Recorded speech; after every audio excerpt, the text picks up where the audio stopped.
Okay. Yesterday we discussed and I explained what are the social sciences. Okay. The first thing that I said was that geography is an interdisciplinary science. That means that in geography we use the knowledge of other sciences, okay, to analyze, okay, and explain social phenomena, okay. For example, COVID, or for example, poverty, or any topic that we can study in this class, okay? Because we can use the knowledge of the economy, biology, politics, etc. Okay, we can use a lot of things from other sciences, okay? But yesterday I didn't explain what is history and what is geography, okay? That is because today we will identify the things that are specifically for geography, for history, and what do they have in common, okay? The first thing is Imre, that is your name? Yeah. What is geography? According to your to the documents that you read, the video, and your thoughts, what is geography? In my notes it says... Wait. Louder, please. Yes. In my notes it says that geography is the field of science that focuses on the study of all life on Earth and how they interconnect and interact with their environment. Okay, good. That is a very good approach, and I think your definition is very good. Washed, what is your definition? My definition is that geography is the study of geographical features of the Earth, how they affect humans and how humans affect it. Okay, good. So we have more or less a consensus here. I don't know if you have something different, but I guess the first basic element is that we study natural features, okay, and humans link it to those natural features, okay? The relationship between, the relationship or the connections or the interactions between the nature and humans, okay? I will add something, but let me see if you have it. Okay, we have natural features and humans. What else?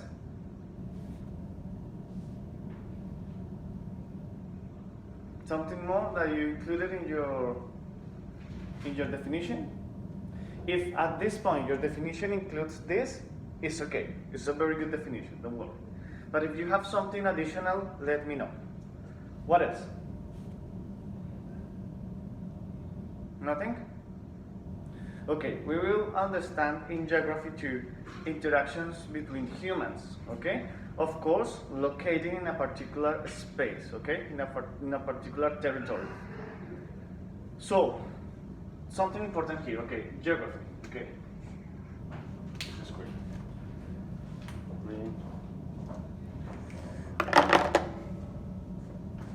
So,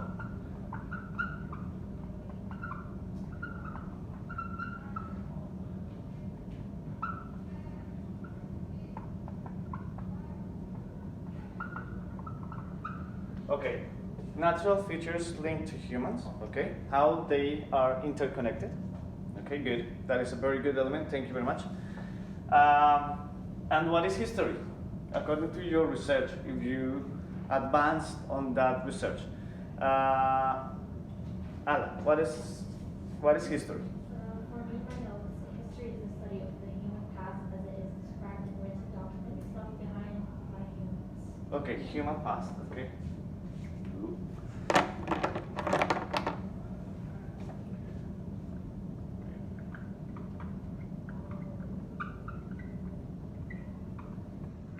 We could say that maybe history studies the relationship or the behavior of humans along the time.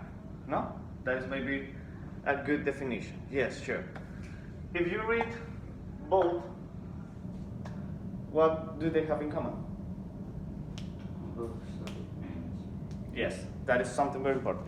We said that the first thing that is a little bit obvious is that both are social sciences. And something important here is that both are centered, okay? Both are centered in humans. Okay?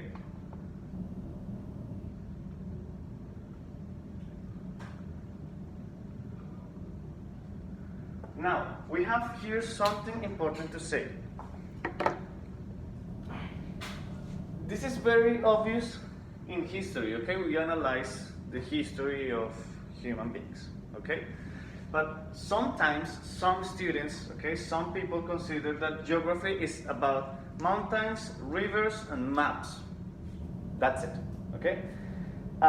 People ignore, and sometimes it's not their fault, okay? That the point here, as a social science that is centered in humans, okay, is that our real concern is humans, okay? That is our real concern. That is our point. That is the thing that we have to develop here, okay? The understanding of humans, okay? So I have a question for you. If we study, for example, the landforms, okay, peninsulas, volcanoes, mountains, etc., etc. Why and how is that useful in order to explain humans? Why do we study that in a social science that is centered in humans? Why do we study the volcano, the mountain, the river? Why? I think it's an obvious question, but okay, let me see. Lee, what do you think about this? Why do we study that in geography if we are talking about humans? See how it affects humans and how humans could affect the landscape as well. Give me an example, a real life example. Talking about landforms, okay, peninsulas, rivers, mountains, volcanoes, etc. Where humans live would obviously affect how they live as to what's around them. Like if there's also a volcano erupts or something, that obviously affects what happens in human life as well. Okay, yes, you? It could also go the other way around. Humans can build stuff that can damage the environment. For example, pollution from humans can build factory that pollutes the rivers and may harm the environment.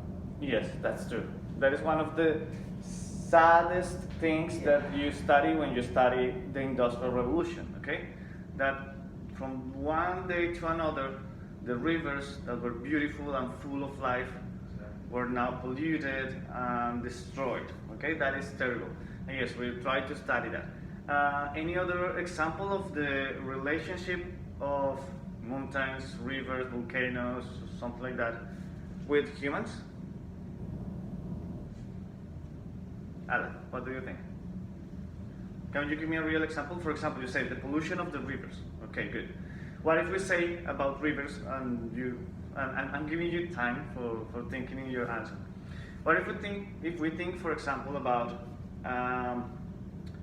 that according to the river, okay, understanding the rivers in this planet, we can decide if we create a city there or not, okay? Do we have access to fresh water or not, okay? As you say, Lynn, is this a good place for developing a city? Maybe not, because we have a volcano here, so probably we can move few kilometers next, okay? So yes, that is basically the point. We use geography to understand a lot of things that are linked to the nature, okay? In order to improve the life of humans, okay? That is what we pretend. Give me one example that you say, okay, you can study this because of this.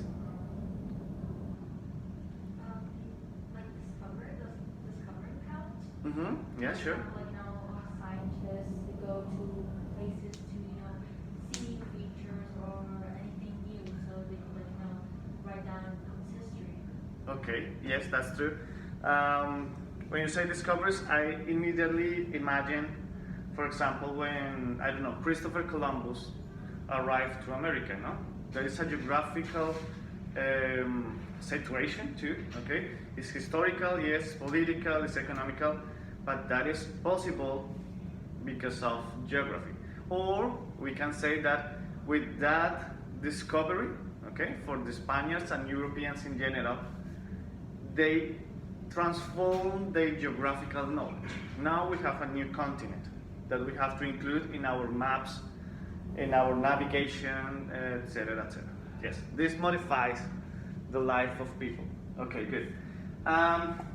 Give me, tell me your elements, the things that you have in your Venn diagram. What do you have in your Venn diagram that I didn't write? Omar, what do you have here? For geography, I wrote includes human, physical, and environmental geography. Okay, we have two big branches. Okay, we have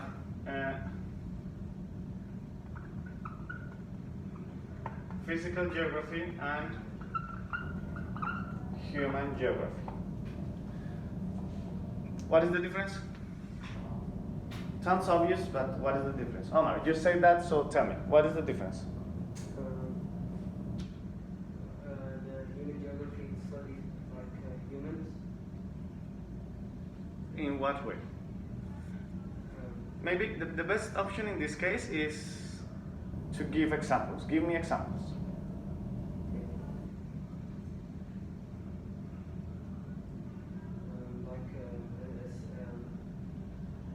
For example, studies humans, like for example, they can live in a certain place or they can't because of the features or the landscapes that can be adapted, can be lived into that place.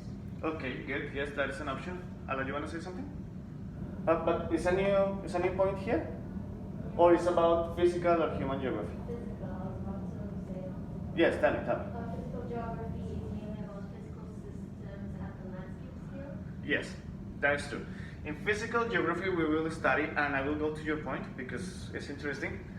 In physical geography, we study the landforms. Okay, we will study the center of the Earth, the atmosphere, the climate, and that kind of things. Okay, basically, it's a part of this class that will be absolutely connected to science.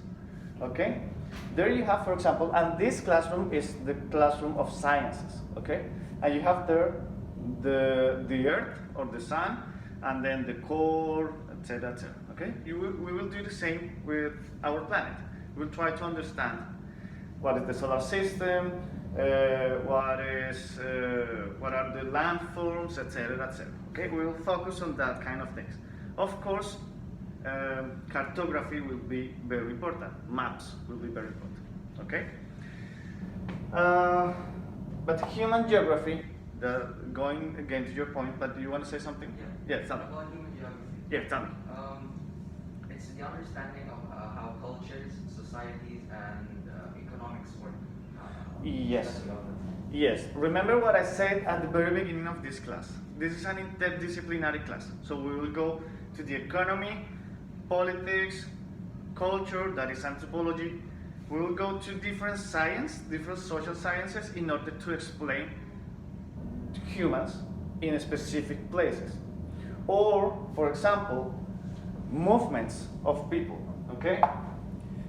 You told me you are from Egypt. Yeah.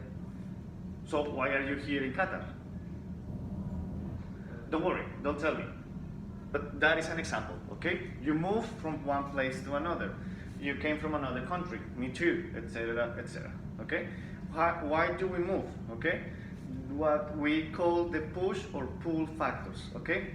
You came because of something good, something positive, an opportunity to have a good job, like in my case, or for example, if you were pushed, okay? Pull is when you are interested, is something attractive to you, then you go.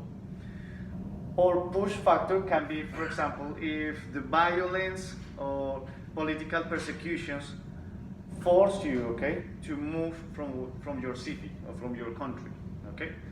That kind of things, okay? So here you can see that I'm not talking about landforms, rivers, etc., etc., okay? The atmosphere.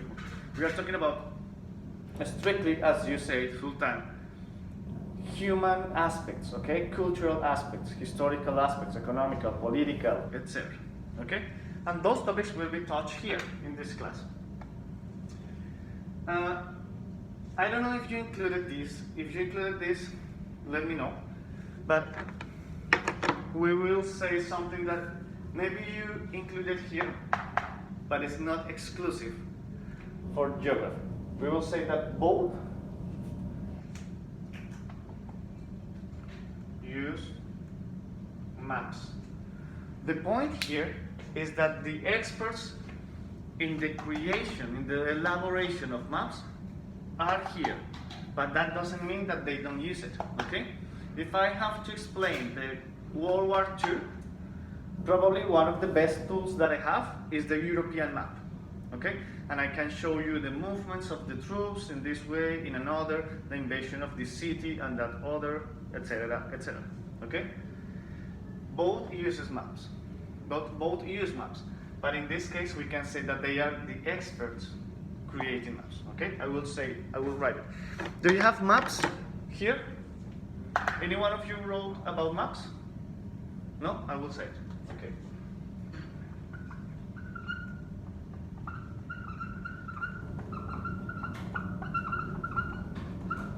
They are experts creating maps. And because of that, and with that intention, okay, they have very specific tools, okay? Very, very specific tools, okay? If you want to say it, geographical tools, GPS, etc., etc., okay? Well, nowadays we use GPS, for example, for a lot of things. If you want to take a Uber or something like that.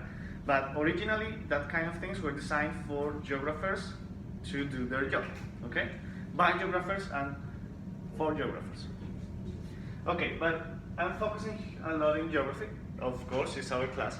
But what else here? What do you have in history, additionally? They study humans in the past. What else? History cannot be changed. Sorry? History cannot be changed. Okay, economic changes. No, I mean, history can't be changed, while geography can be changed depending on the time. Like mountains can grow, rivers can rivers can dry. Depends. Okay, basically you feel that here we have changes? Not here. No. It means like the past can't be changed. Yeah. You know. I got it. Past can be changed. I got it. Yes, past can be changed. Yes, I understand now. Yes, that is true. I will write exactly that sentence. Okay?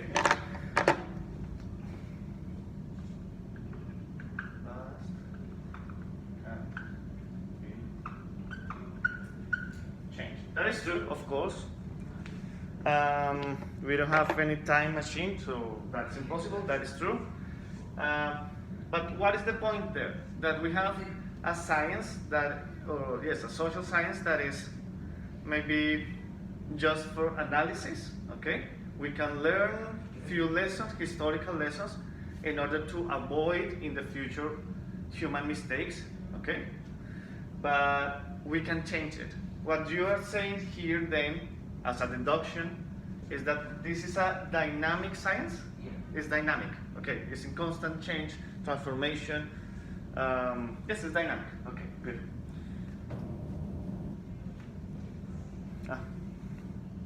Yes.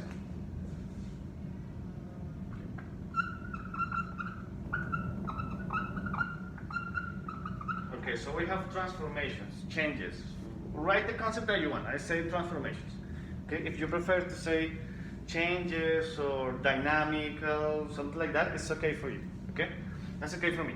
But yes, I really like that point. That this is very dynamic. Here we have a dynamic in the analysis, but really the events won't change. Okay, the World War I was and happened in that way, not in another. That's it. Something interesting here, and this is maybe one very difficult point to discuss, is that if the past can change, what really happened is that the interpretation of the past can change depending on the school of thought that you are in, okay? Something here or something here or something here that we didn't say yet and you have in your Venn diagram? Something new? Ala, something new? I have history has plenty of branches that include politics, diplomatic, cultural, and many more. Okay, but we have that here too. Okay? It's okay. That is why I say social sciences, because we have a lot of things there. Okay? This concept is huge, no? Please watch the video, the first video, okay? Then you will understand. Something for history that is specifically for history? No? No? Something here for both? Yes, Sultan. Both can be used as sources of information for the future. Good, yes. In both states. Good. Okay.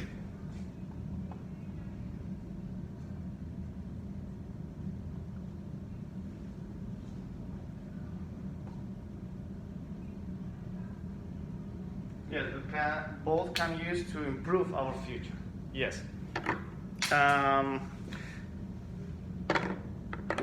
You agree with that? Tell me one example. How can you use history or geography in order to improve our future?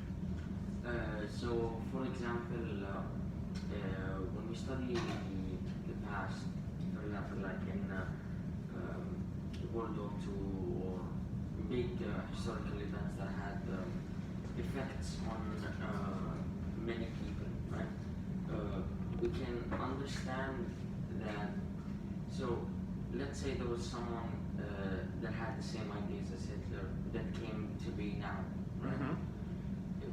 If he saw the history of Germany, and saw what happened, he would know not to provoke war or try to stop anything, because not many people are going to be on his side. That's a very extreme example, but it's. But maybe not that extreme. Your example is really accurate. And nowadays, with the crisis that we are facing, maybe it's not crazy what you are saying. Yes. Yeah. It's just things like that that you can see from what people did back then and see how you can avoid those things. Yes. Good. Very good. Yes. For example, we can use the science mixed with geography in order to to fight the global warming. Okay. For example, I am pretty sure that is the biggest challenge for your generation and mine. I'm not that old, but it's the biggest challenge for you. Okay.